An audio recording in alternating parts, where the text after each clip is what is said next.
Hello everyone, পন্ডিচেরিতে আমাদের শেষ দিন, তাই মন খারাপের মেঘটা দূরে সরিয়ে পন্ডিচেরির শেষ বিকেল আর শেষ রাতটাকে মনের মতো করে ফ্রেমবন্দি করতে সকাল সকাল বেরিয়ে পড়েছি। তবে আজকের বিগ অ্যাডভেঞ্চার শুরু করার আগে ছোট্টখাটো পেট পুজো তো মাস্ট, তাই দিনের শুরুতেই চলে এলাম একটি ক্যাফেতে। ওখান থেকে নিয়েছিলাম ধোঁয়া ওঠা লিকার চা আর নিয়েছিলাম ব্রেড বাটার।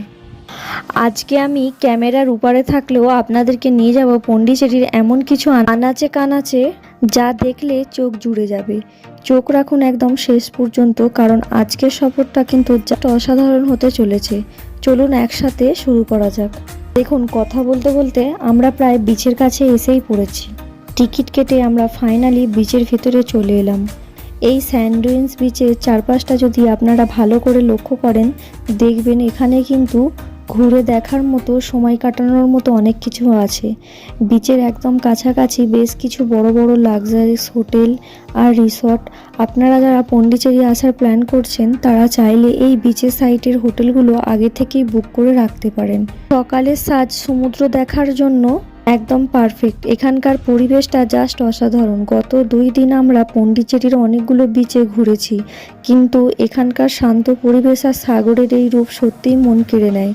আসলে আজকের পন্ডিচেরিতে আমাদের শেষ দিন, আর যে কোনো ট্রিপের শেষ দিন এলেই এমন যেন একটা মন খারাপ করার অনুভূতি চারপাশটা ঘিরে ধরে। এই যে সমুদ্রের বিশাল ঢেউ একের পর এক এসে পায়ে আছড়ে পড়ছে, এর দিকে তাকিয়ে একটা কথা মনে হচ্ছে, আবারও কখন পন্ডিচেরিতে আসতে পারবো কিনা। এই নীল সমুদ্রের সামনে দাঁড়িয়ে আবার কখনো এইভাবে ছোট ঢেউ শুনতে পারবো কিনা তা তো আমরা কেউ জানি না। জীবনে আমাদের কখনো কোনো দিক নিয়ে যায় সেটা তো বলতে পারি না। হয়তো কাল থেকে সমুদ্রের হাওয়া আর এই গর্জন খুব মিস করব। তাই শেষ দিনটাকে কোনো তাড়াহুড়ো না করে একটু সময় নিয়ে চুপচাপ আমরা বসে এই বিচটা, এই ঢেউগুলোকে খুব ভালোভাবে উপভোগ করছি। এই সুন্দর মুহূর্ত অনুভূতিগুলো ক্যামেরার পাশাপাশি নিজের মনের সারা জীবনের জন্য স্মৃতি হিসাবে জমিয়ে নিচ্ছি। এবারে আমরা হোমস্টে গিয়ে কিছুটাক্ষণ রেস্ট নেওয়ার পরে দুপুরে খাওয়া দাওয়া শেষ করব। তার জন্য এখান থেকে নিয়েছিলাম নর্থ ইন্ডিয়ান একটা থালি, যেখানে ভাত, ডাল, রুটি খুব ভালো আর তৃপ্তি সহকারে খেলাম। দিন শেষে ভাত না হলে একদমই ভালো লাগে না, যেটা এই পন্ডিচেরিতে খুবই একদমই পাওয়া যায় না বললেই চলে। কেন এখানে একটাই বাঙালি রেস্টুরেন্ট, আদার্স কোনো রেস্টুরেন্ট আর নাই। দুপুরের খাওয়া দাওয়া শেষ করে আমরা চলে এলাম পন্ডিচেরির বিখ্যাত শ্রী অরবিন্দ আশ্রমে।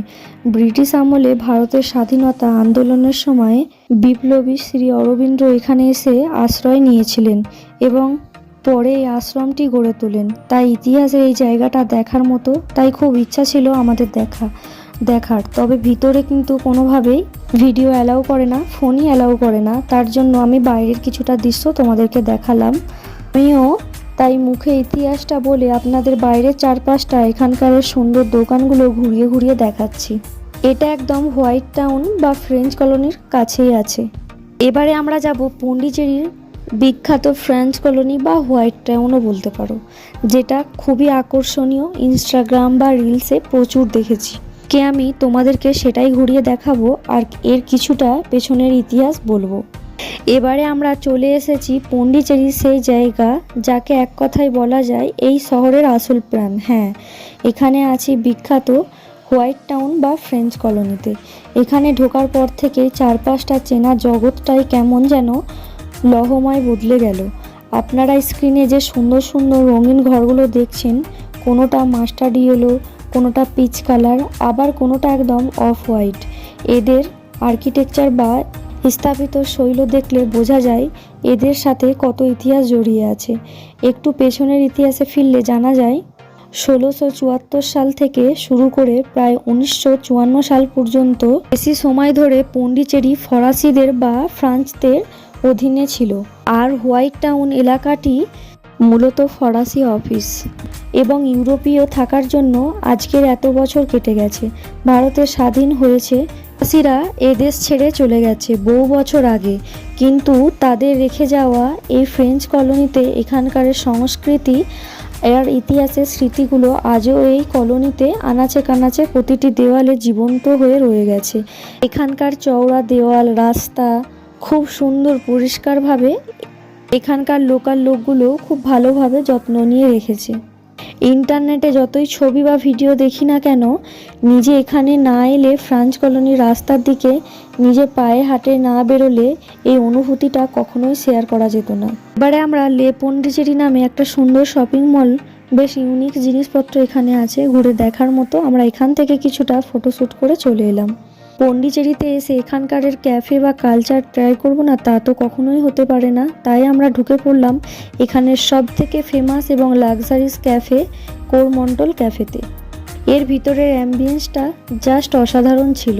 চারপাশটা বেশ কিছুটা ভিডিও করলাম আর এখান থেকে আমরা ট্রাই করেছিলাম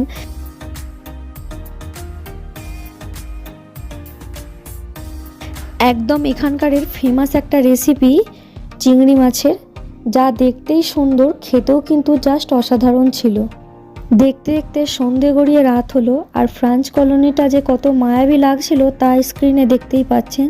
চারিদিকে হলুদ আলো, পুরো চেনা জায়গাটাই কেমন একটা রূপকথার শহরের মতো বদলে গেল। খাওয়া দাওয়া শেষ করে এবারে ভারী মন নিয়ে হোটেলে চেক আউট করার পালা, কারণ আমাদের এবারে বিদায় জানিয়ে ফিরতে হবে ব্যাঙ্গালোরে। তবে আজকের রিটার্ন জার্নিটা আমার জন্য খুব স্পেশাল, কারণ আমি প্রথমবার বাসে করে ট্রাভেল করব। আমরা A1 ট্রাভেলের সাথে এই ফার্স্ট টাইম ট্রাভেল করছি।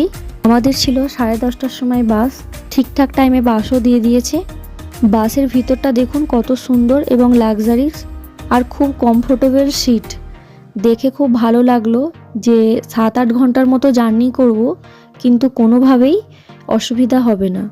এইভাবেই শেষ হলো আমাদের 3 দিন সুন্দর পন্ডিচেরি ট্যুর। কেমন লাগলো অবশ্যই কমেন্টে জানিও, আর যদি ভালো লেগে থাকে অবশ্যই লাইক, কমেন্ট, শেয়ার, সাবস্ক্রাইব করতে ভুলো না। টাটা।